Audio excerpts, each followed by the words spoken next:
The first question I have coming in here is, this is a great question. Okay, if I engage in submission, right, in sexuality, won't that cause me to start being submissive in the rest of our relationship? Fantastic question. Okay, so I'll just take a quick crack at this one. Annie, pass it to you, right? The answer is no. And it's the bedroom and the boardroom are two separate places. Right? And precisely being able to actually let go. And this question is from Julie, right? So Julie sounds like a woman. So Julie, that's a great, great inquiry. You see, when you're able to let go of the need to be in control in the boardroom, which is a legitimate need, an important need. And I say the boardroom, I mean all the places of life where the feminine, right, correctly wants to claim power, right, as the feminine well should. But then what you can do is, right, you can actually then find that part of yourself that actually wants to give it up, that actually wants to let go of control. And in the boardroom, that's not an appropriate place to do it.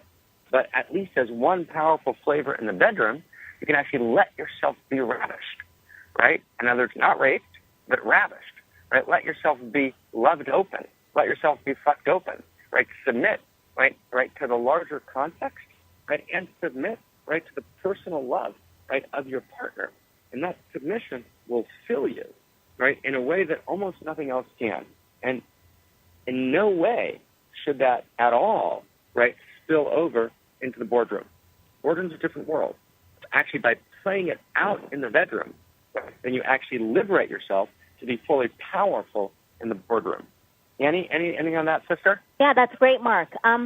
We didn't really dive into the intricacies and the labyrinthine aspects of S&M, but when you take a very high magnification on this domain, you start to see that the edges between sub and dom start to frazzle, and they're actually quite porous. And in real S&M play by the experts, when you read books about the psychological phenomenology of each person in the scene, it's not clear who's sub and dom, even if it looks to the outside that who's dom is dom. So what I want to add is it's a distinction that's been helpful for me.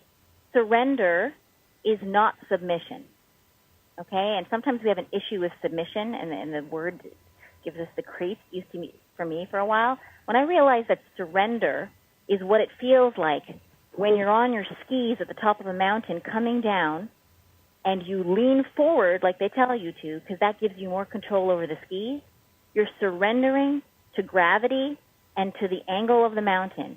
And funnily enough, as you surrender, as in lean down, lean in forward, which your body is saying, don't lean, you're going to fall. But every good skier knows if you lean and bend your knees, you're surrendering to what the skiing enterprise requires to have more control. So it's a strange thing that when you surrender, you actually feel safer. When you surrender to what's so and what's required of the situation, you feel safer than when you resist it. And at that point, that's where surrender and control start to merge. And it can, when you really get into these explorations and role play, you start to see that who's the sub and the dom is not always clear, and it toggles back and forth despite what the script looks like. Okay? And so in terms of whether you'll get more submission in the rest of your life or whether it'll leak out, whatever you're afraid of is probably exactly where you need to reintegrate and unmarginalize.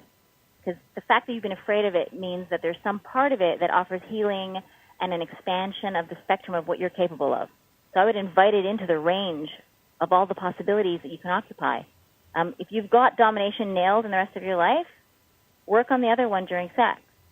If you're more surrendered in the rest of your life, try on a dominant role play with your partner. It'll feel odd and awkward, but you're cultivating new muscles that'll impact the rest of your life if you try it during sex.